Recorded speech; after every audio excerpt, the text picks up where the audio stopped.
Okay, so can you see my, I've got photos up and running right now on the Mac. Can you see it? Yes. Yes. Okay. So one of the issues is I've set some some duplicate images up here in this folder brilliantly called test images. And let's open up a couple. So I'll open up this one of my mom and my niece. And I'll go into the edit. I don't know, somebody's got some sound or something in the background going. So I'm going to go ahead and go into the edit mode by hitting the return key. And now I'm in the edit mode from within Photos. Now as we hang on a second. Greg, everybody, it would be a good idea if you muted yourself unless you're talking. Donald Manning is trying to get in.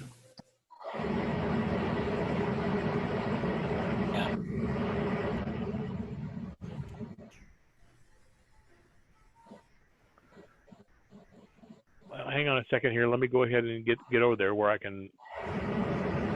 I'm going to go ahead and mute everybody temporarily. All right. Okay.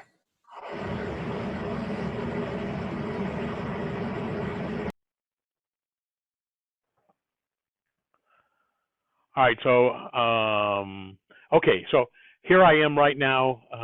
The only problem is, how are we going to be able? You can manually unmute as you need to if you need to ask me a question. But I'm going to go ahead and talk about this. So here I brought this image up inside of Photos, and I've got the normal generic commands here, like the choices that are. I kind of wish you had some control over the brightness of these text. Must be something that. But if I just click on the enhance, I get a general purpose enhancement, and it's okay. I'm going to undo that and take it back down. I can rotate the image. I can crop it, which is probably not a bad idea. So I can come in here and crop it and get rid of some of the excess if I want to. But I don't want to crop. I hate seeing this pole right here, and I wish I had a little bit better control on their faces, but let's go with this for right now. And I can adjust some settings to to change it to black and white, to change it to other colors or whatever the heck it is, but it's nothing specific. It's a little limiting. In a lot of cases, it works okay. I'm going to revert back to the original here. I've got some adjustment as far as exposure control. And actually, this is pretty good. Apple's gotten a lot better about this. And by the way, if you see these, let me move something down here. That'll work. If you see these, sometimes you may or may not see these being listed. It's because they can be hidden. As you can see right here, I can always come up here to this add option, and I can see what I want displayed or what. Now, you can see right now I've got histogram, light, color, black and white, sharpen, definition, noise reduction. The only one I don't have checked is vignette, because I hardly ever vignette a photo. But when you've picked these choices, whatever the ones you want to be your default, then you click as save as a default, and they'll be every time you go into the adjustments panel here. And that's scrollable. So if you want to get rid of some of these, you can check them and minimize them or open it back up. But you're still a little limiting as far as what you want to do. This is their repair tool. It's okay. It's a poor man's version of clone, and it works pretty good. And it tells you down here in the lower right-hand corner how it's going to work. And this is solely for red eye removal, and it works good for the most part. But one of the big issues that iPhotos had, that Photos didn't have for a long time, was the ability to use third-party programs from within Photos. Well, you really weren't within. It kind of set up a parent-child option. And so, as an example, if I wanted to bring this into a third-party application like a Photoshop or something like that, I usually have to go over here to File, to export the photo, let that bring up the dialog box, say how I want to save the file, TIFF, JPEG, or PNG. You don't get a big selection of choices. Probably leave the profile the way it is. Full size, I'd want to keep that. You'd probably want to keep the title and keywords and description baloney. You could give it a file name. which would be my first personal choice. If you wanted to put it in a subfolder or whatever, then you'd click export. And now you'd have this photo, a copy of this photo outside of the photos library on your Mac. You'd open it up in Photoshop or whatever your editing program is. You'd make whatever changes, save that, and then you'd have to re-import the picture back into the Mac. That's fine, no big deal there. But now you've got two copies of that. You've got the original one like we've got right here, and you've also got the improved version that you fixed with an external editor. Well, inside the Photos app right now is this little button down here, the little More option that you see, and I'm going to click on that and click on More because I don't have anything loaded at the moment. And what that does is that takes me to System Preferences. Notice that up here in the upper right-hand corner. And it takes me into, I'll back it out so you can see, it takes me into this extensions folder here. And I can, these are all third-party extensions that can be activated for whatever purpose. So as an example, this shows all third-party extensions. This would only be actions or third-party extensions that could be added or might be added for something. I'm going to click on the photo because nothing's enabled right now. And these are ones that I've got available to me right now. I don't own Luminar. I've actually got the demo of it. I don't own Pixelmator. I've actually got the demo of it. But the one I'm going to talk about is Affinity, because I was looking for something to get me. Affinity sells some of these separately, or you can get them as a combination, and which is what I did. And you see, as soon as I checked on that, that brought it up to the top. So I'm going to go ahead and quit that window, and you'll notice now when I click on this option down here, Edit in Affinity Photo is now available. Whatever I choose in that extensions panel adds it permanently to this list. I'm going to go ahead and edit this in Affinity Photo and show you what we can do. Now what that does, that starts up Affinity Photo. I happen to have it running already. And now the image has been loaded into Affinity Photo. Had you previously been in Apple's Photo? Yes. Okay. That's what I just did. Okay, you were in Apple's and we've transferred to Infinity. Yes. So now Photos is still running in the background, and I can still see the image right there, but you can see there's a message now up here that says it's being edited in Affinity Photo. I can cancel out of this if I want to, and that leaves a dummy file over Affinity Photo that I can't do anything with. Greg, so, can you yes, show? Go ahead. Can you show deleting or removing the light post and the wire with Photos first before you switch over? I can, yes. I just wanted to see, how well it does. Ooh, let's go there. We'll come back to that.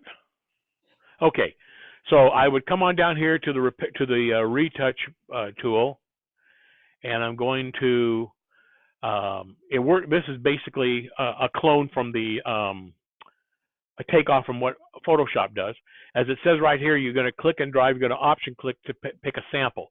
So let's say, as an example, I want to get rid of this post right here. Then I'd want to come over here to the left or to the right, whichever, and sample an area. I'm going to sample that area right there. And now as I draw, you can see what it's doing. You can see the check marks there. Is I'm actually getting rid of, well, for the most part. Did you all see that happen? Yeah. What I'm doing is I'm cloning this area where the check mark's at over. Okay, so the thing is that you take and you first drag it over, and so it looks like you sample an area. Yeah. So you got to remember though, if I sample this area right here, which is fine. So let's say I'm going to sample that area right there, and then I'm going to come over here and I'm going to start erasing. Now everything's fine until I get down to where that might pick up. You see right now, I'm actually over in the plants. Well, if I let go of this and let it generate it, see what it did is it put some of the plant information here. I got you. You see that? Yep. Okay, I'm going to undo this, and I'm going to. So if you were doing something like that, you'd want to sample it, come on down a little bit, let it do its thing, sample it. Now it's picking up whatever's here, so that may or may not be what you want. Because like in this particular case, the sky is so crappy. And you can see I probably picked up some on my mom's hair. I did. I picked up some on my mom's hair when I did that. So then you'd undo it and you'd come back over here. It's okay. It takes a little bit of getting used to. But you're painting in this spot here what is over here. So the problem is you have to be sampling something that's pretty damn close to what you're looking for. Does that make Greg? sense what I'm saying? Hey, Greg? Greg, to Yes. that end, Greg? Hey, have you seen, I've seen it on Facebook for the last couple of weeks. There's this application that you can just scribble over what you want to erase and it disappears. I'm going to show you that in just a moment. Oh, okay. It's not in the one Infinity photo. Yes, go ahead. okay, when you're picking a sample, you're picking it mid-picture or several inches away from the photo. Wherever you want, wherever you want to sample it at. Like obviously the best part would be to sample it right next to here. Exactly. That's where I was The going. problem is I haven't got enough going down here, as you can see. Now I can if I want to minimize the size of that circle, which I can use. The slider here is let me do that. See, That was my. If you want similar sky color, you pick right there. Similar to very. Right, so here'd be my best bet right here. There you go. There you go. Thank you. Picking up part of the wire there too. That's fine. Are you option clicking to sample? Yes, that's when you see this change back over here to the. Right. Come I just on, want get off the screen. the option key, same as Photoshop. Yeah, everybody works the same way. Okay. Well, in photos, it's known as a spot healing brush. Yes. Well, let me show you. Which is not quite like a clone. The clone is more hard edged than the spot healing brush, which averages it. That's true, and that's one of the drawbacks that Photos has. This is a quick little handy tool. It's fine. It does the job. So like I'm going to come in here and I'm going to make that sample area a little bit smaller, but I want to get it. And you can see that's so-so as far as I'm actually cloning over a piece of the roof. And so obviously I probably want to zoom up on that so I can see that a little easier. So you can see it's taken the pattern, and that's one of the things you got to be a little wary of, is that you might be picking up a piece of the pattern that may be noticeable. It's doing okay right there. I'm going to revert this back to the original again, and I'm going to zoom this back out, and let me show you what Affinity Photos can do as well. So I'm going to come on down here, since I've already turned Affinity Photos the option to edit it, and I'm going to take this into Affinity Photo. And it's loaded into its workspace. And they have, the tools are very similar to Apple. In fact, before I go any further, let me explain what some of the, and I've only been playing with this for a couple of weeks. I was trying to look for an alternative to Photoshop, because right now Photoshop is not supported through the extensions feature. Number one, that's one gripe right there. It was on iPhotos, and for whatever reason, Adobe hasn't gotten off their butt and made it available. Now maybe it is for the Photoshop LE. I don't know. I don't have that, but I've still got an active subscription to Photoshop right now. But I'd like to own it. One of my gripes prior to the subscription theme was I'd buy Photoshop 4, and then when Photoshop 5 came out, I'd look and see if there was enough features in Photoshop 5 to make it worth the $150 upgrade or whatever it was. If there wasn't, I waited till Photoshop 6 came out, and if Photoshop 6 had enough features, then I'd go ahead and spend the $150 to upgrade Photoshop 4 to Photoshop 6.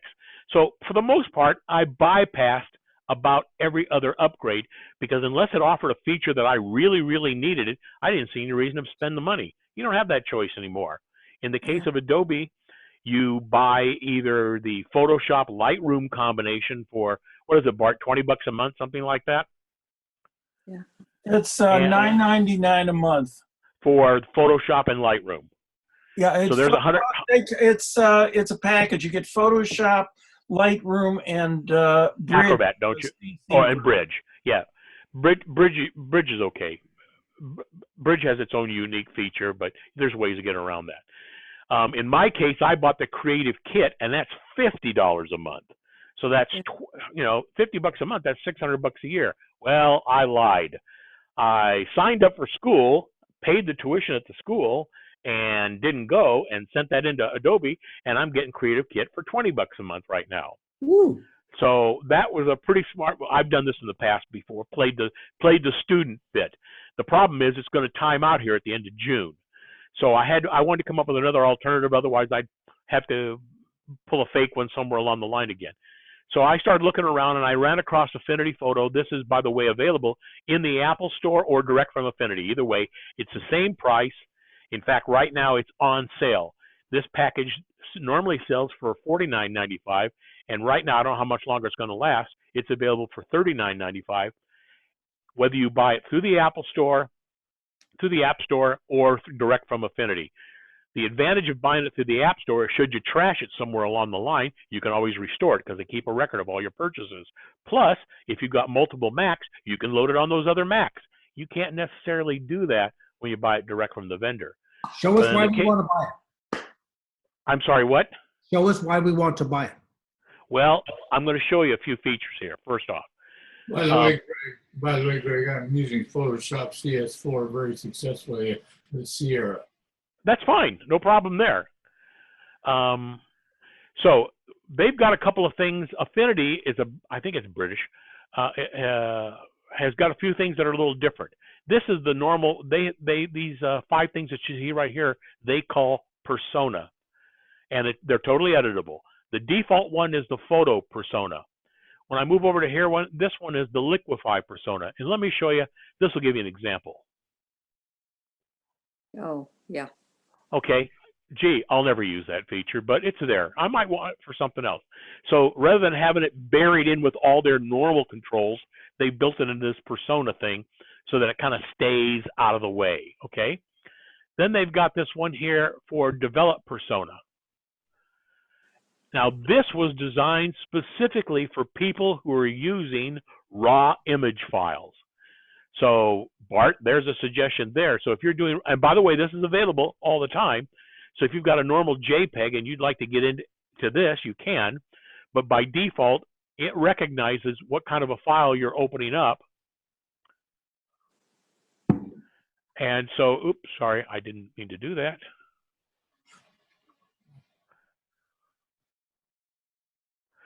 By default, if you open up a raw file directly, Affinity takes you right into the develop persona, which was designed with the idea of raw files in mind. I'm not to that level yet right now because I'm not doing enough of this. This one here is called tone mapping. We'll come back to that. And then finally, they've got this one over here for export. This is an interesting concept. If you were a graphic designer and you might be making this image for the web, you might be making it for a magazine, and you might be making it for just so that I can send low-res copies around. In Photoshop and most other programs, you might want to save that image in 3 different resolutions. You might want to have your master resolution, which is the full thing. You might want to have one that's a lower resolution for web-based, so that number one, it doesn't take up as much space on the website, but it also loads faster on people's computers. Something I didn't do real good at before. But that whenever I was doing it for Minolta or other companies that I work for, I always had to take that into consideration.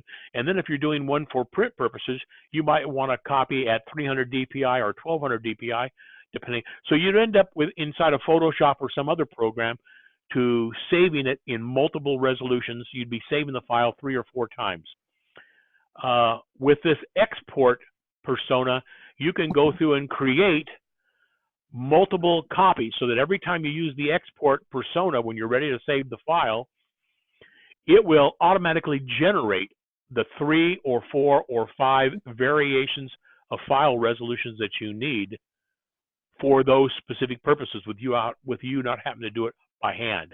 That's an interesting feature. It isn't something you would use very often, but it's built into it, so that's kind of cool.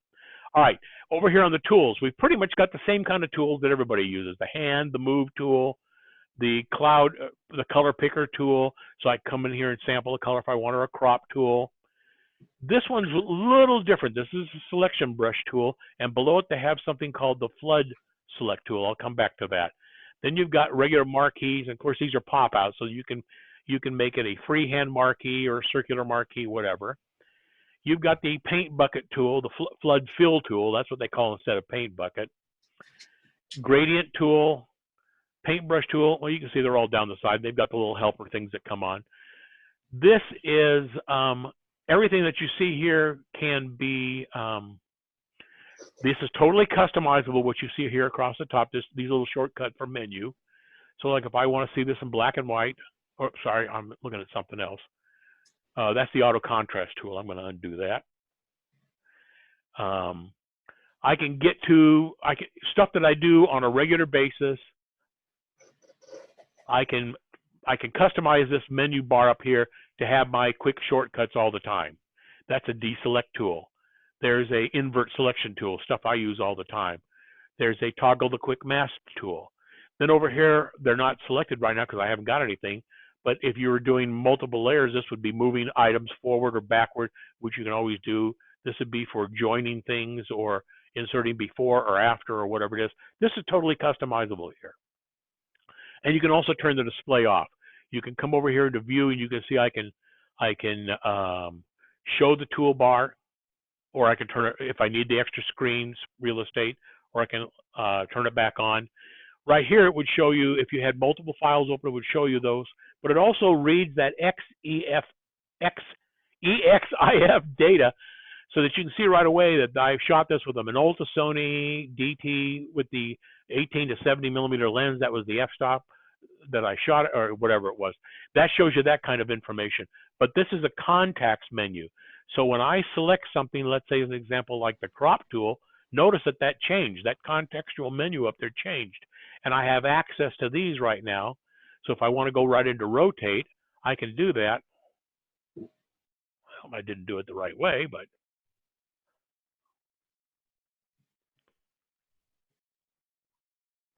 Can you if I use, wanted to go ahead. can you use escape to get out of that? Yep. You can use escape or you can hit cancel. Everything works the same way.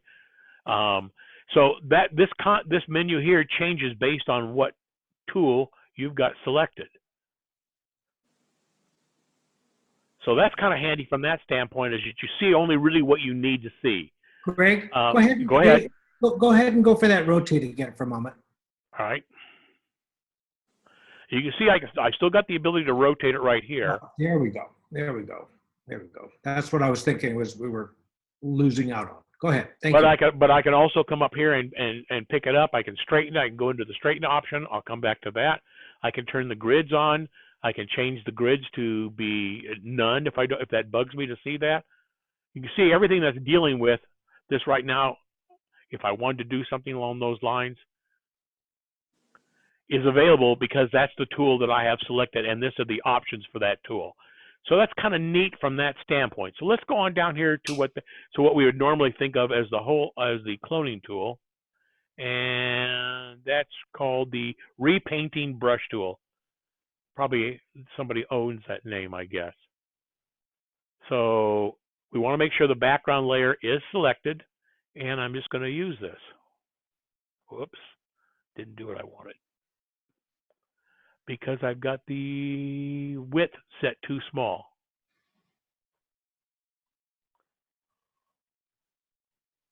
A little big.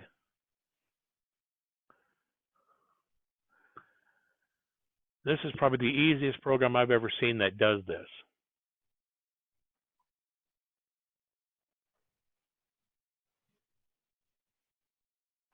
You can see the progress up here. What is it trying to do? It's actually reading the area around what I drew to see what it can use to clone in its place. Yeah. Okay, so it's attempting to identify a noise, if you will. Adjacent pixels outside that orange area. Does that make sense? So I'll undo that again, and probably I'd be better off to go with something even a little narrower, so that it makes it a little tighter. So maybe I just want to take out the lampshade there, or the lamp. I don't think you can get a much simpler way of cloning, because all you got to do is just paint over whatever you got.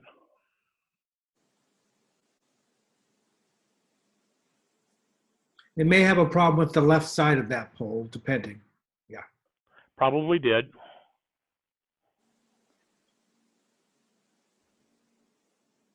You're just releasing, you're not having to press the enter key or anything. Nope. Yep. Gee, that works better than Photoshop's I equivalent. think so. And it didn't touch the roof. Yeah. Right. Well, because it read the texture on either side of it. So let's zoom up on this. And by the way, they've got some interesting shortcuts here. You can do the command, the space bar, and get to the plus that way, for zooming up. But they've got presets in here for command 0, which is full screen, command 1, which is 1 magnification, 2, 3, 4. So they've got some real nice shortcuts to be able to get back and forth. I only wish there was a way of making it centered, and there doesn't seem to be, but no big deal. I can use the mouse and just scroll over there. Just curious. So let's say things. Go ahead. I'm listening. Just curious, Greg, like Photoshop, is the right and left bracket key move? Yep. Sure does. Make the windows, make the circles bigger and smaller. Yeah, cool. All the shortcuts seem to be there. By the way, they're all you can adjust all the shortcuts if you don't like those key combinations. So there's a interesting edit menu. So now let's say I want to take out that vent stack on the roof. Oh, oh my God. Greg, on the power lines, I noticed that on the left side of the screen, it went through some trees there. Will it work well there too, or not? Sure. Let's see.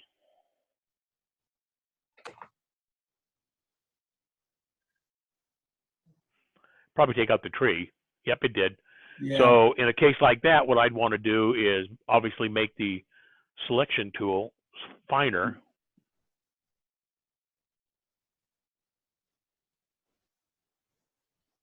Oh, yeah.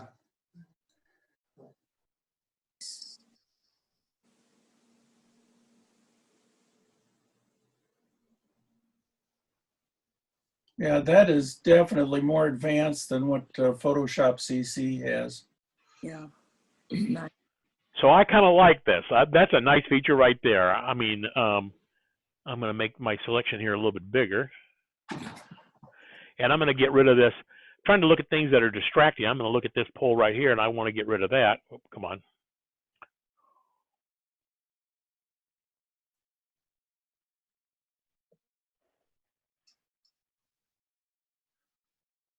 Oh, that's too easy. That's a pretty good improvement, I think, as far as I'm concerned. And by the way, there's multiple undo. So if I decide, I didn't really, I can step back like here, and you can see I'm going to start to get the power line back up there again. But I can also scroll through the history list over here in the lower right and take it right back to where it was before, which you can do the same. So this is a non-destructive editing program. Wow. So if you save it in its own format, which is the default normally, if you save it in its own format, by default, you're saving all the history and all that information. So even if you come back to it a year from now, all that information is still in there. You can still go back and fix it if you weren't sharp enough to make a copy of it beforehand, which is always a possibility. Greg, why don't you try and take the buttons off your mom's shirt? Yeah. Greg, how many steps can it save in the memory? There? Whatever you got room for.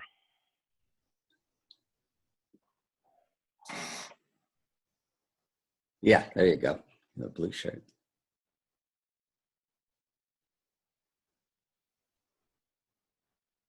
Oh, that's incredible. That was fast. Oh, gosh. What was the name of this tool again, Greg? Affinity, AFFINITY, photos. No, the tool. Oh, they call this what do they call this? The in-painting brush tool. J. Which in Photoshop, J is for the healing brush. Well, that's basically what this is. See, so it's basically the same thing. So. Yeah, but this thing here, you don't have to have Photoshop. You work. Well, that was the whole idea, Steve. I was trying to find some alternative to paying $20 a month or having to scam pull another fast one somewhere along the line. Yeah, I mean, oh God, it doesn't even look like there was ever a button there. No, it really amazes me. Now let's go ahead and make some improvements to this. Now, Greg, first off, before this you picture go, needs to be, go ahead, keep talking. okay, before you go on, the thing is, so this is basically, if I'm correct, this would be the same thing in Safari if you select extensions, and then I do, what was that, ad blocker and something else. Yes, but that one is unique to Safari itself, that extensions option in Safari. If I go into system preferences, oops, I don't have it up here. I'm running. Hang on a second here. Okay. If I go into, I'm working on my double screen so it's in a different spot. Oh, that's right. What an idiot. If I go in here to system preferences, and I go on down here to extensions, this is Okay. extensions for overall. And these are things, and I can select photos. This is extensions that can be used with photos. Okay. You can buy these individual components. In fact, in some cases that may be, no, no, they break them out separately because people were using it, because people just wanted to do some real quick retouching or whatever it is, rather than using the whole Affinity package. You could use just this piece if you wanted to. Okay. So So what I can turn all these on. They're just, BeFunky is a third-party thing. Now, every one of these that I'm checking right now, oops, which one did I not get? Let's go ahead and put the noiseless in there too. Is that theirs? No, that's not theirs. That's somebody else's. Let's turn off BeFunky. Okay, so now when I quit this, and I'm going to go back, I'm going to switch back over to photos. Oh, we can't see it right now, not until I get out of this image. Okay, I'll show you. Those have, as soon as I update them there in the system preferences, they're updated automatically inside my session of photos. I don't have to quit and restart again, which I like. Wow. Yeah. So the nice thing is you can get a lot of those that I picked up are available on the App Store for like $2 or $3 or $5 or whatever it is. So if you only have a problem with, let's say, the healing, maybe you don't need the whole program, maybe just that piece will do the job for you. Say, does that make sense then what I'm saying? Yeah. Okay, so let's say an example. I'm going to go ahead and let's make some adjustments to the exposure. So I'm going to come on down here to a new adjustment layer, and I'm going to come on down here to, yeah, let's try curves.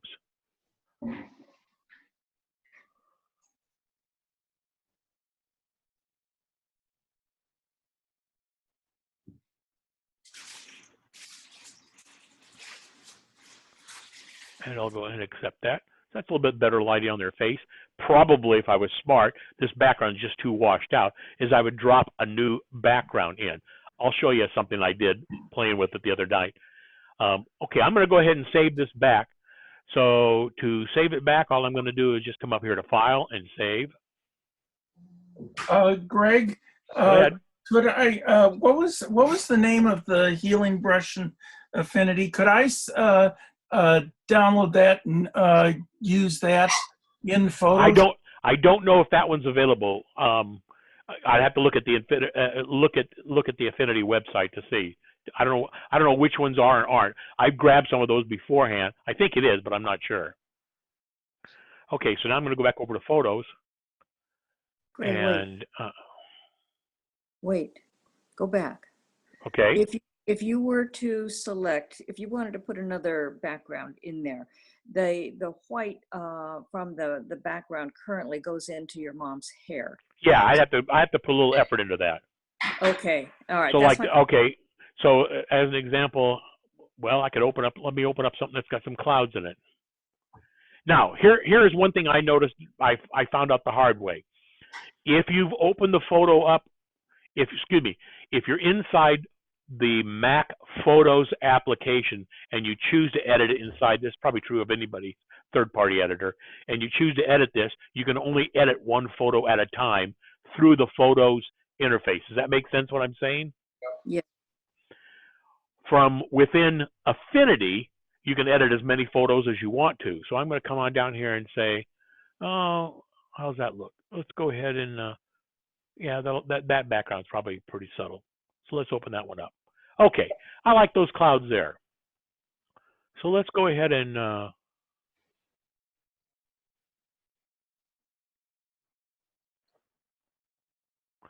then notice it added another layer here so I can see the picture that I'm looking at here. Oh, that's right, because I've already, there we go, we're back. And so now I've got that other image there. And I didn't bother to copy it. Darn.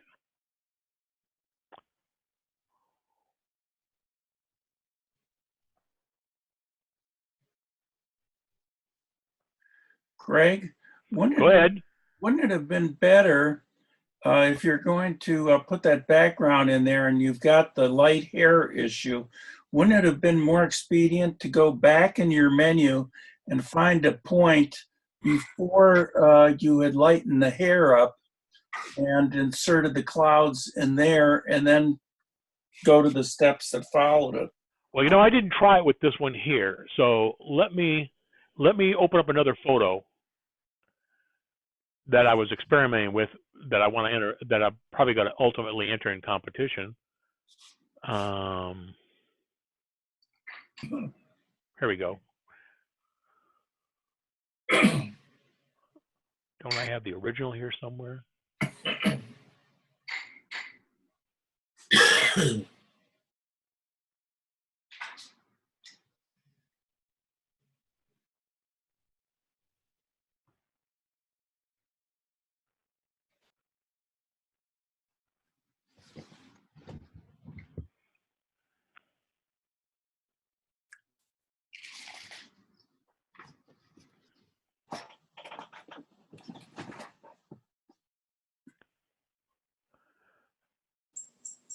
I wish you had a little choice, a little option. Well, I guess I can do this. It's one way of getting around it. I wish you could set the size of these. You know, that's an Apple thing. You can't. We have no control over that.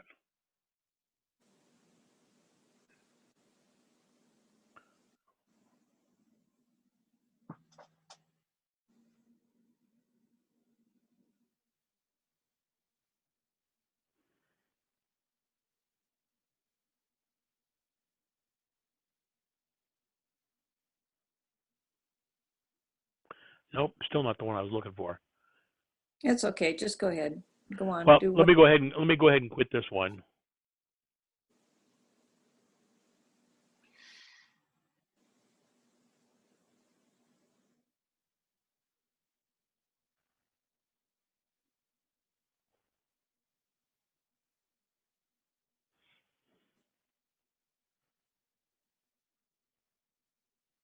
Why did it fail to save? Because I did something wrong there, and I'm not exactly sure what it was. Okay.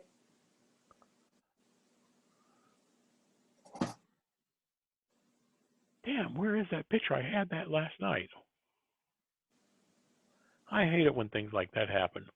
Me too.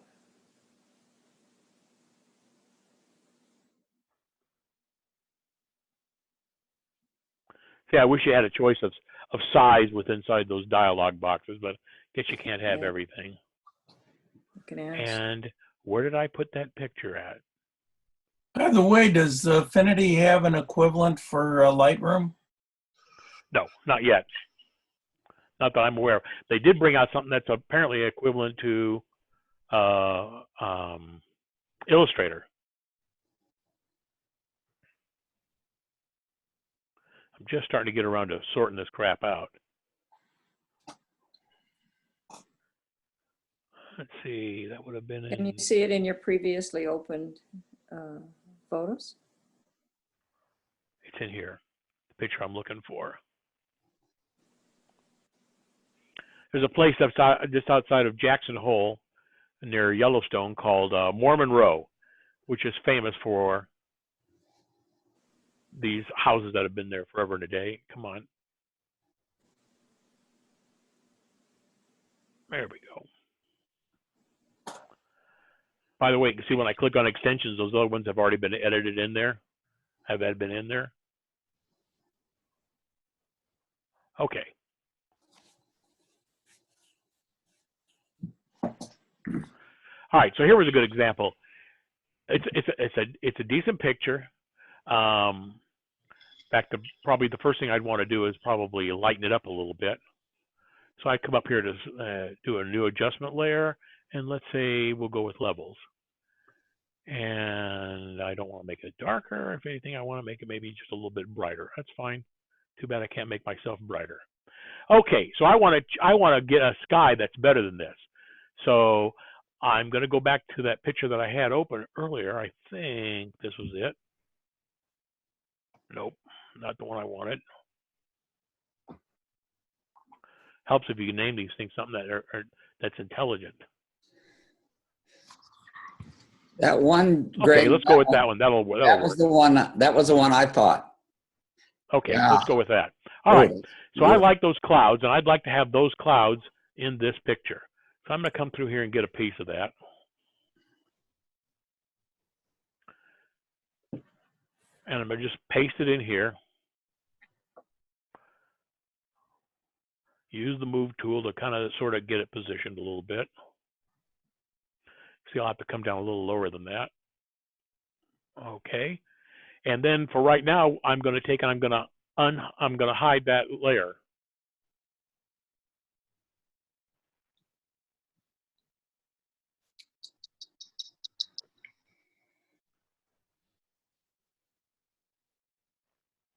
So make sure that's still there.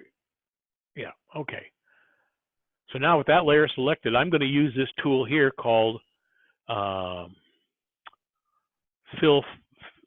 Here's the normal selection tool. I'm going to use this one called the flood select tool. This is kind of interesting.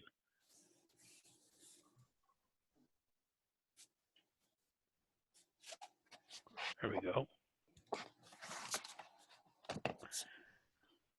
The layer has to be selected. See what this is doing? As I'm dragging this to the right, it's sampling colors that are similar.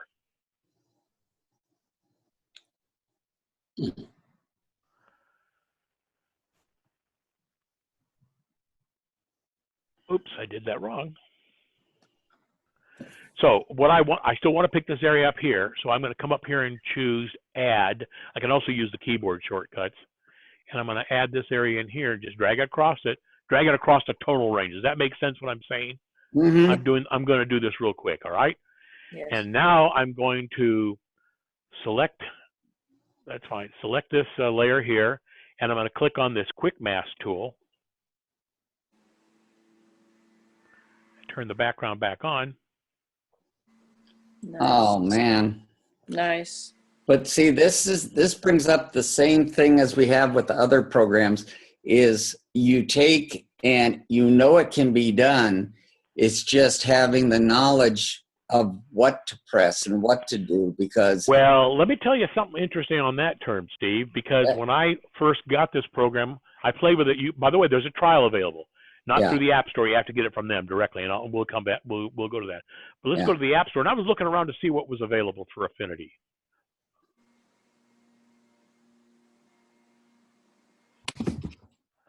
Okay, see this one here for tutorial for Affinity Photo? It's like $6 or $7. Crap! Don't get it. Oh, okay. It's too bad. It's too bad. The guy I think intended to do some things right, but I was stumbling around a couple of days ago with this, and I thought, why doesn't he do this? How come he just didn't do this? How about for beginner? So this is not worth the money. A better thing to do is to go up here to their help menu, and you got two choices. You got Affinity Photos help, which is very good, and you can type in selection as an example, and here's all the choices for selections, and it brings that up, and then or you can just go through their documents just the way they are, and they're pretty well explanatory, just like anything else would be. They've got really good online help for this, but you know, sometimes it's just easier to see a picture, see a tutorial. So just looking around on their website and looking up here, I said, well, wait a minute, they got a welcome and they got a tutorial. Let's see what that does. Damn it, that doesn't take you to their site and give you a choice of going into official Affinity iPad tutorials, and you can get them either in, so here's 200 plus as an example right here. And some people have rated these as being hot.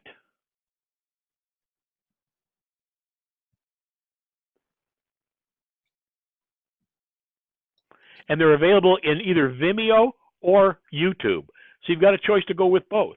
So let's go ahead and expand this one up, and we'll play a little bit here.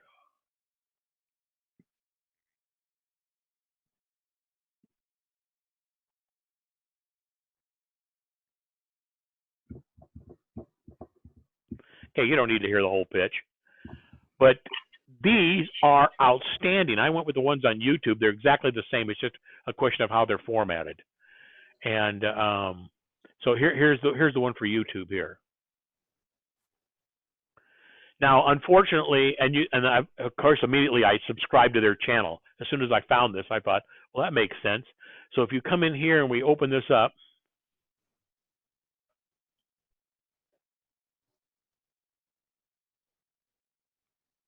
he's got them for iPad and iPhoto.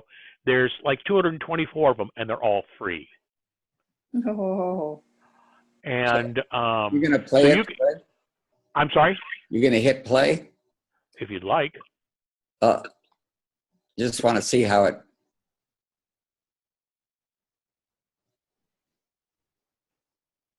And is there any sound? Oh, you're not getting the sound? Nope. What the hell's going on there? I don't know, because it looks down at the bottom. It looks like there's sound coming out of the speaker.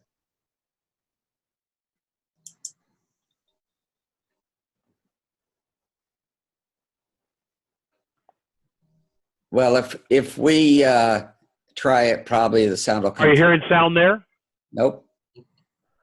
That's a bug. Hang on, I'll just bring a speaker around. No. And I'll just turn my mic on so you can hear that. Lame. This is really lame, huh? I noticed that happened earlier today, and I don't know why. I'll have to bug them about it. By the way, you can scrub through these to see about where you want to go. So that's kind of nice. Oh, that's cool.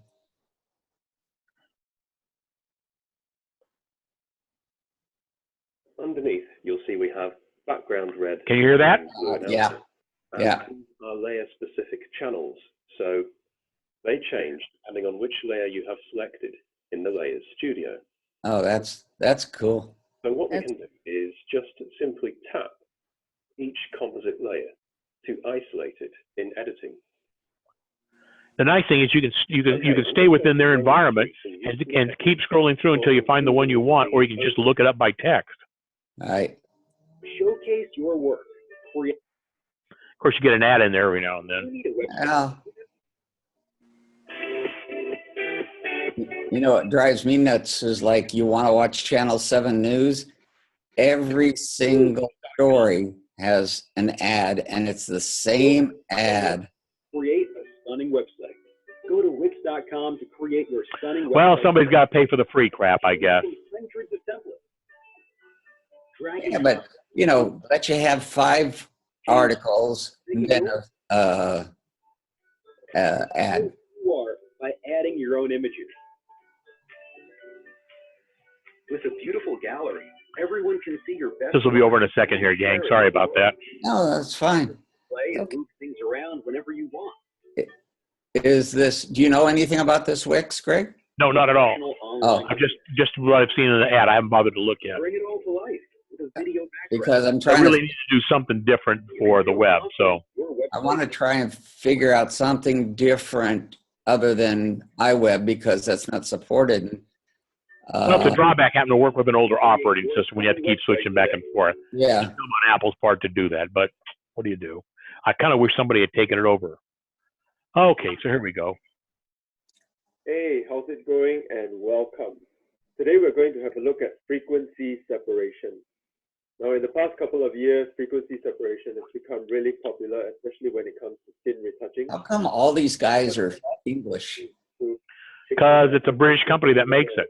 No, but I mean, I was on YouTube the other day, and everything I happened to hit was a British accent.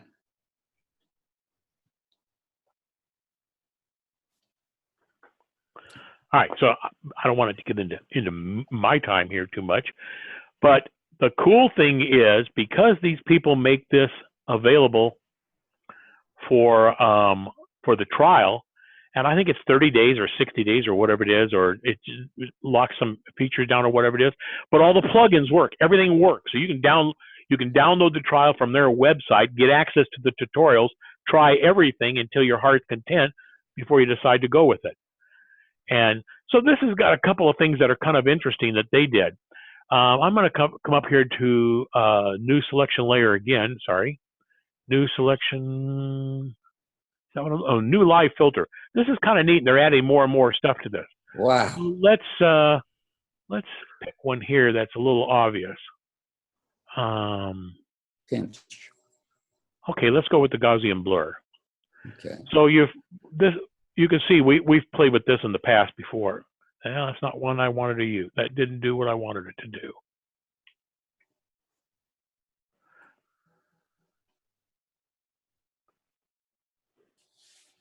Yeah. Oh, that's kind of cool. Let me get an image that shows how that works.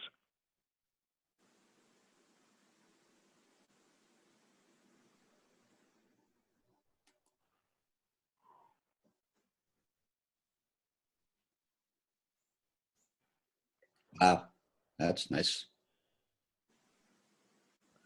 Well, it's pretty well. I took that up in just outside of Morro Bay. You know, in the January-February timeframe, the monarch butterflies are just loaded up there.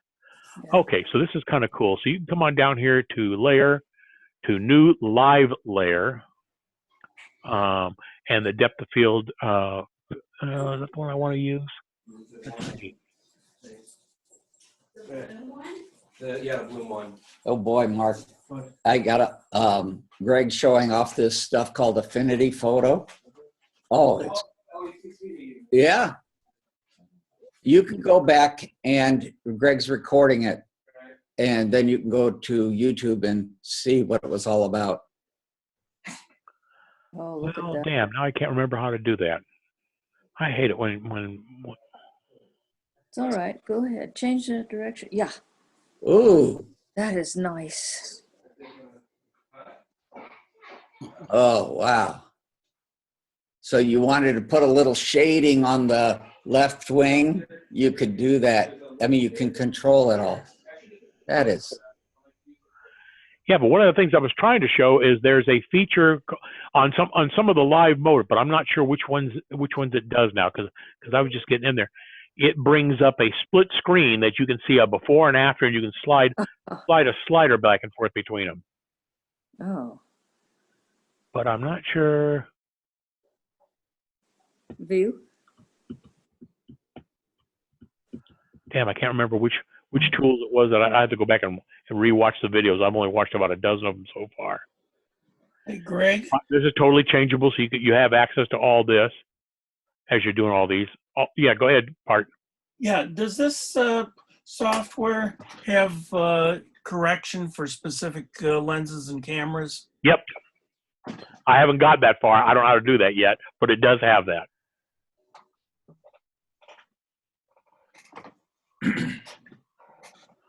Let's see.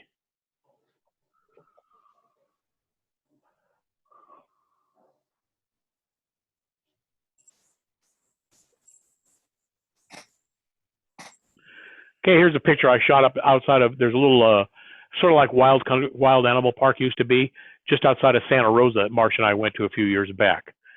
And I got this lovely picture of this character and that butterfly picture, and I did something a little different. Oh, Or I tried it down here on his tongue. You know, I only did these in a couple of minutes. AV, did you know there's in Santa Rosa, Greg is showing a giraffe? Oh, you know about that place. Oh, it's a neat place.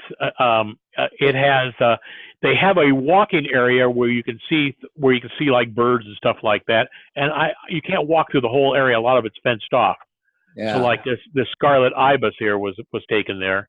Wow, that is wow. beautiful. Victoria was going to Sonoma State, and so the closest airport was Santa Rosa. But then they have a package. Of course, they have food there. Then they have a package where you can get on a modified Jeep that's like a safari wagon, if you want to think of it that way. So you've got the driver and a person sitting next to the driver. You've got three people sitting behind them. They built this frame that puts people three more people up even higher. So it's like 3 tiers. Wow. And they drive through the park and stop where you can see, you know, all the various animals. It's really a kick. You're not shooting through glass. You're not shooting through, but you're, Jurassic you know, Park. there's no real dangerous animals. They're all behind a fence or whatever. But it's very similar to like going down to wild animal park and taking their safari tour, which I've done multiple times down there. Yes. Only in that case, in the case of the safari tour, of safari photo tour in wild animal park, you're wedged in the back of a stake bed truck, and so you're in there pretty snug. Where this one, there's only like 6 or 8 people that are on board this vehicle. So I picked one side, Marsha picked the other side. So we figured between the two of us, we were going to get pretty decent pictures no matter what. So That is a beautiful animal. Yeah. The butterfly is, I mean, it's cute, but on the other animal, it doesn't look like it's natural. Well, the problem is the size. I think if Greg could I got the proportions off, I'm sure. Oh, yeah, if you shrunk the size of the butterfly down to realistic size, then it might be more convincing. I see. But I mean, here's the same picture. I just went through with the selection tool and went through and picked this all out and just pasted it over there. Just to give myself, I'd put a little bit more effort in if I was going to enter in competition, I think. Yeah, like for instance, Greg, on the right wing, there's those, looks like scratches in the orange section. Right. Could be cleaned up really well with that's cool. That would be easy. Very good.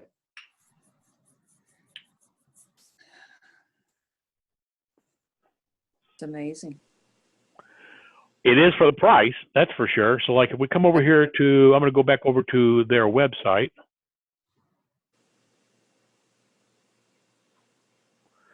So here's the Affinity website. Now this just was demonstrated at Worldwide Developers Conference on Monday on the iPad. They've just come out with this for the iPad for $20. Oh. So the price is certainly right. But let's say I come over here, I'm going to look at Affinity Photo, and the designer, they're trying to show you all. Let's go ahead and take a look and see what they've got here.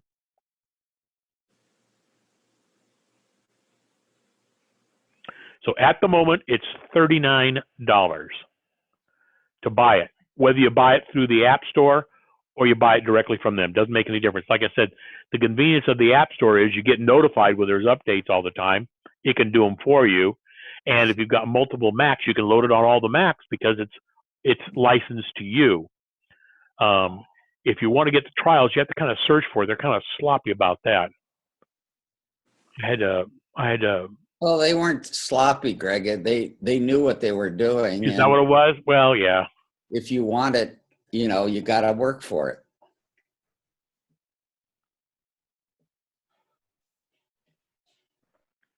Helps if you spell it right. There we go. So here we are. So free trials for designer, Affinity trial. Prostate cancer. Make sure we're looking at the right stuff. Yeah.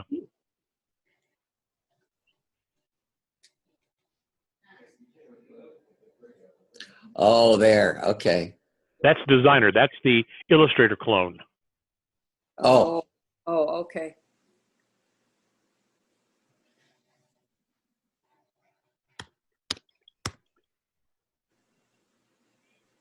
Oops, where are we at? That's designer.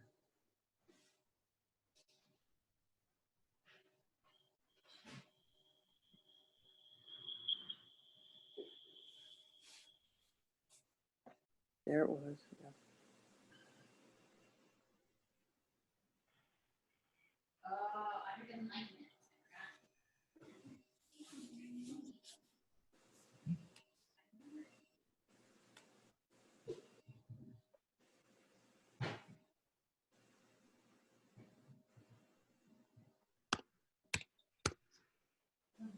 Here we go.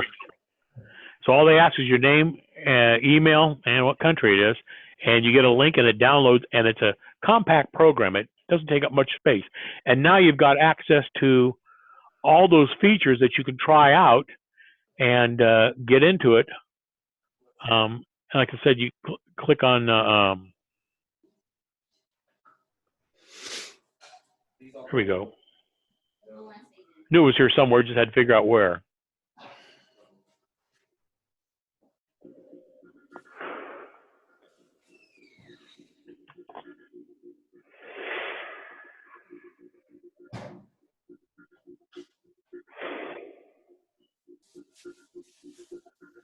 Oh, it's going so fast. You just barely have enough time to catch like that. It's a sales pitch, let's face it. Yeah.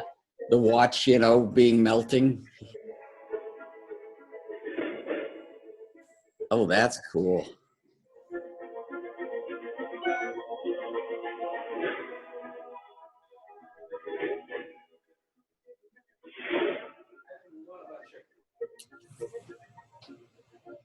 Wow. I'm impressed, as they say. I'm going to buy it. Well, like I said, I was trying to find something. Pixelmator was okay. This other one, Luminart, looks really good too, but it's $100.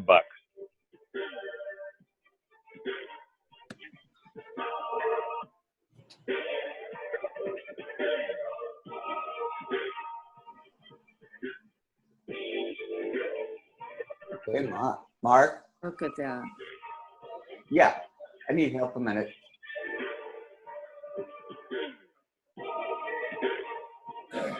Okay, we're on this. Let me mute myself for a second.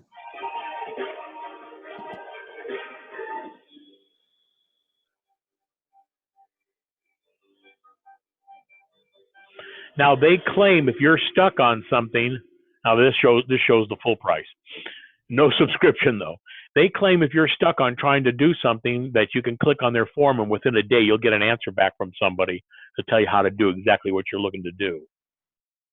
That's supposed to be one of their big claim to fames, is what I've read from the blog community, is everybody's really impressed with it. So here's some of the features that came out with 1.5 that we just released about 6 months ago, I guess, something like that. So this looks to me like it does everything that, for the most part, it does everything that Photoshop wants to do. Plus, it interfaces directly inside of Photos. Plus, it's not a subscription. I own it, and so I kind of like it from that standpoint. That I needed to have some kind of a Photos app that was more involved than what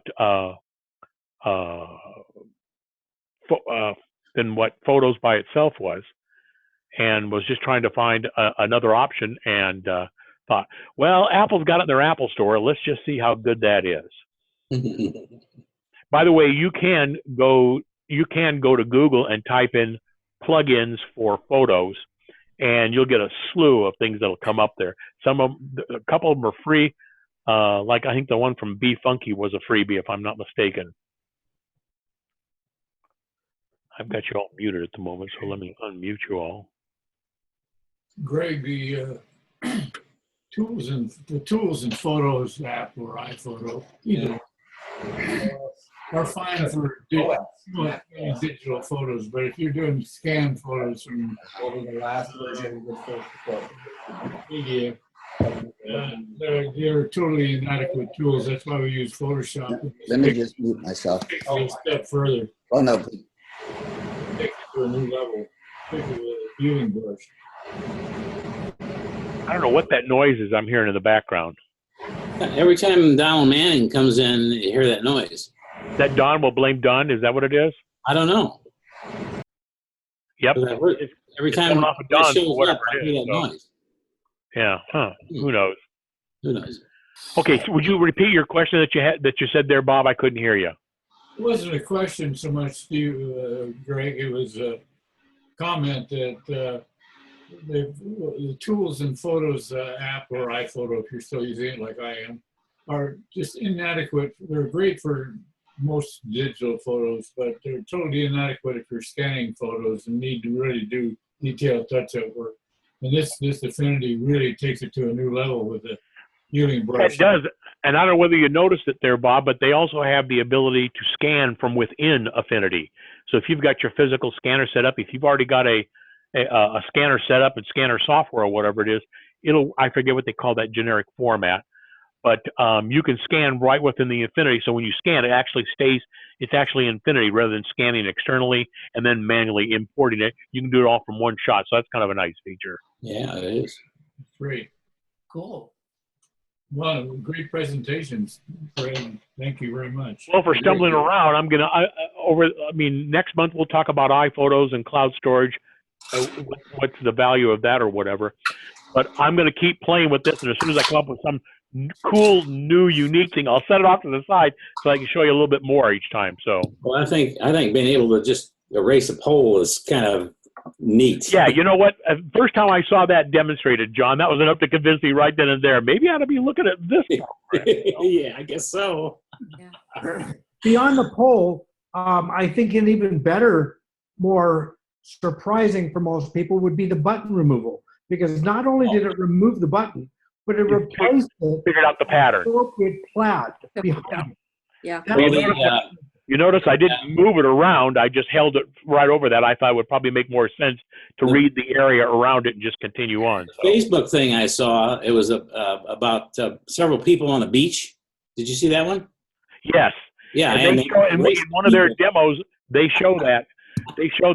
There's a dog running towards you and there's two people in the background, and the guy just runs that whisk over it and just basically takes the people out and got the dog in there. That's right. I got a lot of pictures that in the old days, I used to do it, retouching the damn things myself by hand, Yeah. I mean, I remember retouching when I was into doing weddings. I remember retouching photographs to get rid of blemishes. And the first time clone came out, or what we would call the healing, that was all I could do to use that all the time to fix that problem, But there's certain things that's not perfect, the cloning doesn't work. Robert's right in that anytime you can clone something that's immediately adjacent to it, you're better off. So having a circle around it, it's reading the data from both the left and the right and probably doing some kind of a algorithm or whatever it is to average the two out. It sure seems like a cleaner way of doing rather than just a straight clone, which you can still do if you want to. Yeah. Craig, I'll say this, that for the $40, to me, just for that improved cloning brush thing, that can save me an awful lot of time, because in Photoshop, it does, the first pass doesn't always work. No, you usually have to go back and do it a couple more times, yeah. Do it a couple more times, and at some point, it won't even do it more times for you. It just starts making matters worse and worse, and it's very frustrating and time-consuming, quite frankly. Especially like when I had you do the trees there, with the line. I did that for a reason. It's because all the time I run into situations where I've got utility lines going through trees, and it becomes very difficult in Photoshop. In fact, on some pictures, impossible.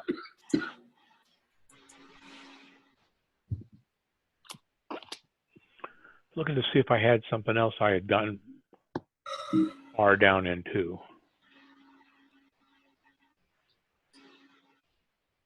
Hey, could I ask an off-topic question? Sure, go ahead. On iOS. Well, the nice thing, look at that. This is saved in their native format. See how they put the weird extension AF photo? But believe it or not, you can hit the space bar and still open it up. So it's still smart enough to work with the quick look. Yeah, how about that? I was wondering how many of you use that TV thing in iOS 10? The TV thing. Well, you know what that is? That's a combination of movies and TV shows put together. Yeah. Is that? Yeah, I use it all the time. Why? Well, how do you get the content? Well, you have to buy stuff. It's iTunes basically, or movies that you've loaded through that you've got on iTunes. Oh, John, is that what you're asking? Yeah, I mean, it was just like before when you had movies.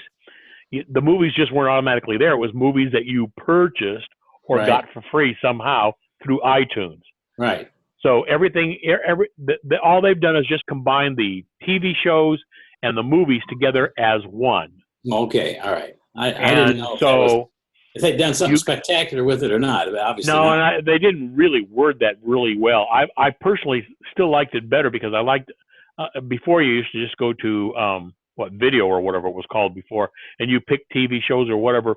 By default now, when it comes up, it shows recently purchased or recently watched or whatever it is. Okay. So it's okay from that standpoint, but it works. It still works. It just took a little while to figure it out. Okay. So like one of the you can, I shouldn't say this probably. Yeah, hang on. Let me stop the recording temporarily. I don't want to. Pusher plane. And he used to take me up flying. And I tell you, I never had so much fun. Oh, I know. It is a lot of fun. I got to leave the meeting, guys. I got other things to do. So. Huh? Okay, Bob, good seeing you. Good talking to you. Thank you, Greg. Good session. Good session. Thanks. Take care, Bob. Be good. Thank you. But anyway, this week I've had to rebuild the struts on the airplane because they were leaking. Ugh.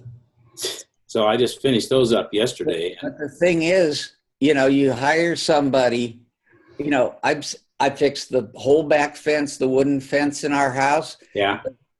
My fence goes 2 1/4 houses wide. Uh-huh. And so what happens is my neighbor behind me called me and says, we need to have somebody come out and fix this fence. It's all rotting on the bottom. Oh, yeah. And yeah, I sure. developed a process by where I replace the bottom 2x4 and prime it and paint it. And then I take the slats and I pop them off because they're stapled on. Pop them off and I cut off the rotted piece and I move them down just enough so it touches both boards. Oh, yeah. And I have a power stapler, air stapler, and put them back. You can't tell the difference. That's great. Well, yeah, there's a lot of things that can be repaired or rebuilt if you're People don't have the motivation. I don't know. Well, I've always been pretty mechanically inclined, so. Well, I came from, my grandparents came from the island of Rhodes. And in those days when I was a kid, we were taught how to make things last or,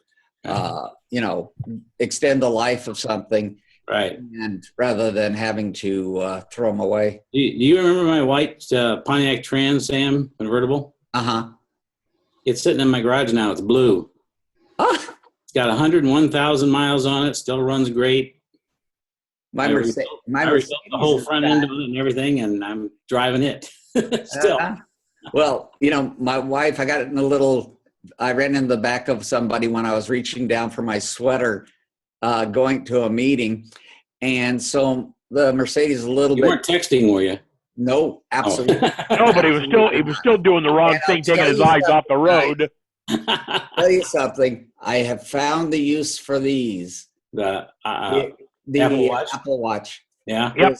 I get a call, say it's my wife or something, and I just answer it, and I talk right to the watch. Phone. Yeah. Yeah, I just find myself just holding it, a little closer to my face here so I can hear it, basically. Yeah. And to me, it works pretty good. I just, turn off the radio or whatever it is, and it works really good. And I think they're supposed to be coming out with a watch that eventually you won't need to have your phone. Oh, really? Yeah. It's a lot of hearsay. Yeah. Yeah, because that definitely wasn't talked about the other day. They only talked about OS 4. Yeah. Well, I got to go back today. Watch OS 4. Watch OS 4. I'm sorry. Yeah. Yeah. Well, hey, does any of you thought about maybe them ever using the ARM chips for Macs in the future? I don't know. I personally think at some point in time they're going to do that, don't you, Robert? That they'll get away from Intel and go with their own. Well, that was where that's exactly another alternate better question. For John, no, I don't think that the ARM. Then to go to ARM is unlikely because they're just moving from one alternate platform to another alternate platform. And what Apple has repeatedly shown is that they want the advantage of a chip that will meet their needs specifically and meet the benefits of their needs. And I mean, they have 100% control of their hardware. So given that, they can implement in a processor features that will best take advantage of their hardware, show it off, and be a step beyond and different than everyone else. It's far more competitive. So as well, but in the case of the Intel chip, there's other computer manufacturers that use it too. So it's not like they're. Oh yeah, Fry's has been selling just the chips and Micro Center, the i5s and i7s and stuff. Right. Now they got an i8. Oh really? Just came out, yeah. I got a. Or maybe it's an i9. I can't remember. It's an i9. Yeah. Oh, it's an i9. Okay. Yeah. I had a situation recently where a guy who I've told over at Leisure World, he fixes people's computers. And I told him, you cannot do that in California without a license from the, what do you call it, Consumer Affairs. And so what happened was he had me come over, he wanted me to come over and look at it. And what he does, you know, the guys with the brains, he takes the glass off. This is an iMac. Takes the LCD and unscrews it, and then yanks the LCD to pull it out. He doesn't look down behind it, and he pulled, and the LVDS cable, which is your data cable, is tied there, and he pulled it in such a way that he ripped the socket right off the motherboard. Oh man! And I got to get that fixed, basically for ourselves, you know, to use here at the house. Yeah. But you know, it's just these people. Yeah, I know. And it's not the first time. I had the president one time. He was helping somebody with a 2CX or something, and you could release the heat sink or something on the processor, and in the process, he gouged the trace in such a way that I could not replace it. Yeah, it was right up against the heat sink. Oh boy! And it's like, yeah. But that's what I do best is the hardware manufacturing type of thing. Sure. Where I can do those kind of repairs. Yeah. Well, anyway, what do we got? 12:01. Yeah. Anybody got anything else? Guess not. Everybody satisfied with our meeting the way Greg's been doing it? That was really good. I mean, I really like the online thing. I do too. I mean, look there's no overlap. My son said there's no lag. Right. There isn't. And I told him some of the earlier stuff, there was lag on the video, you know, and the audio, but with Zoom. Great. Yeah. Zoom. Yeah. What you got? What you need? Ted's asking a question. What you got, Ted? Well, I was interested in getting a headset like you got. This, give me a moment here to go. You guys keep talking. Let me go find it, and I'll tell you. Well, Ted, I was at these stores, and Micro Center and Fry's are my two big ones. And they've got them all over the place. They're not very expensive. Greg, I think, paid $80-something for that one. No. This was like $30. Oh, $30. Been corrected. But they're available. But you know something, Greg, I don't know how I'm coming through, but when John is talking and Robert's talking, it's as clear as a bell. And it sounds a little muffled. I do have a question. Sorry, only one question at a time. Go. Well, Greg's okay. looking. On the display, some of the pixels on the bottom going up, it looks like one row of the pixels are turning green. Is that fixable? It does. Yeah, it does that one. Who's ever speaking, it'll highlight that. It'll highlight that one. No, I'm not talking about that. I'm talking the about overall screen. General use. Yeah. What happens, Janine, I have on mine, my old one, I was using one of the plastic framed cinema displays, 23-inch. And what happened was I got a vertical line, I'll get my finger over here, right over here, and it was 1 pixel wide. Yeah. Just Yeah. a fine line. And I just lived with it and ignored it. But the, I didn't know if it was fixable. no, Okay. no. Shucks. Ted, just to let you know, there it is right there on the screen. Do you see it? Yeah, let me see what's it called. It's called That's the good. delivered March 22nd. Yeah, that's from Amazon. Over the head boom mic. Well, try the deal that says image 2, or you just took a screenshot. No, I got it. Yeah. Thank you. Yeah, that's a lot cheaper. it That's a seems lot to be cheaper working than- pretty good for my taste. So That's Yeah. a lot cheaper than the headset I had to get for flying. Oh, yeah. Those things are expensive. $800. How much? For a headset for $800. Oh, my God. Everything in flying is more expensive. Let me tell you. No, everything in flying is expensive, period. Yeah, I know. because you don't have the competition, that's why. That's true. Besides, Rick, another quick question. Yeah. I have 50 plus VHS tapes from years past. And of course, I want to digitize them. And each one's probably got a minute on it. Is Roxio something to buy and use for that? Yeah, they actually make a pretty good product for doing that purpose. Yeah. Okay. Thank you.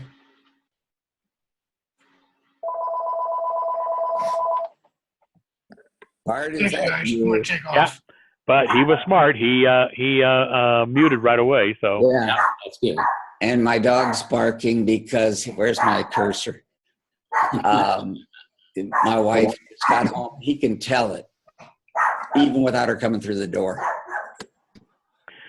all right, guys. Well, it's been nice talking to everybody. I think I got to get going too. So Okay. Thank All you. right. Well, thanks so much for this opportunity to. My pleasure. good Yeah. session. Just one question before we go. Sure. Exactly on this $800 aviation headset you got, Yeah. besides the gold trim and the 5-carat diamonds on the control buttons and so forth. Hey, that $800 is cheap because Bose has one that goes for $1,100, Oh, and there's no Well, difference. On principle, Bose is always more Yeah, expensive. exactly, but it's not any better. What is so? Hey, he didn't tell you, Bart. They throw an airplane in with that headset. What does it do that any other boom microphone? Well, this headset is wireless, which is And it's got to be noise canceling probably too, right? Absolutely. Yeah. Well, noise canceling costs almost nothing, basically. Oh, I don't know about that. The good one's about $300. The good one's about $300. No, but I $300 mean, more in for terms of noise canceling. manufacturing, all you do is drill a couple holes behind the diaphragm on the microphone, and then run it through an algorithm to basically null the background noise. Yeah, well, it's a little bit more intricate than that now. Oh, It is, yeah.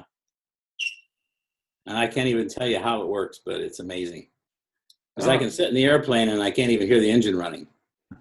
oh, really? Well, that might be good when you run out of gas. You might not like that feature. Good idea. So, Do you get the emergency flashing "Find gas station soon" on the dash? now you get the emergency. Whoops, the propeller stopped turning. Ah, there you go. Power. Here I come. Oh, you mean you're still flying a plane that has those things that rotate around? One of those things, not two of them. I'm not rich. Yeah. It's fun though. I mean, I got my license back at Long Beach Airport back in '80. Oh, I was before I got married back in the very late 60s, early 70s. I was taking flying lessons. And then when I got married, my wife insisted that I quit the flying. Oh, that's too bad. Well, I passed ground school in '75. It took 3 lessons and just ran out of money. Couldn't afford it anymore. Oh, I know. I didn't take ground school. I read the books that the FAA put out, and I went down and I took the written exam. Yeah, well, that's one thing, but then you got to go through the flight review with a FAA. I never got that far. Never got that far. I think I've got. Now, I do have 1 hour in a glider. In a glider? I flew a glider. I flew a whole hour in a glider up in Fremont. Was this like one of those really enclosed gliders? And yes, then it got towed up. It was a 2-seater. The instructor was behind me, just in case. Yeah, that's cool. I could get off. He actually let me land it, surprisingly. Well, that's not hard. In a No, glider, not really. No, if you crack up, you don't crack up real hard. So yeah, it's getting off the ground that's the problem. Gotta have that big rubber band. Nah. Well, you guys have a great weekend, and you too. We'll I'll look see you forward all to next month for sure. good talking to you, John. Okay. Bye-bye. Bye. Bye, Greg. Everybody have a good rest of the weekend, and we'll see you next month. Thanks, Frank. Okay. Welcome. See you, Bart. Bye, Janine. Bye, everybody. Bye. Take care.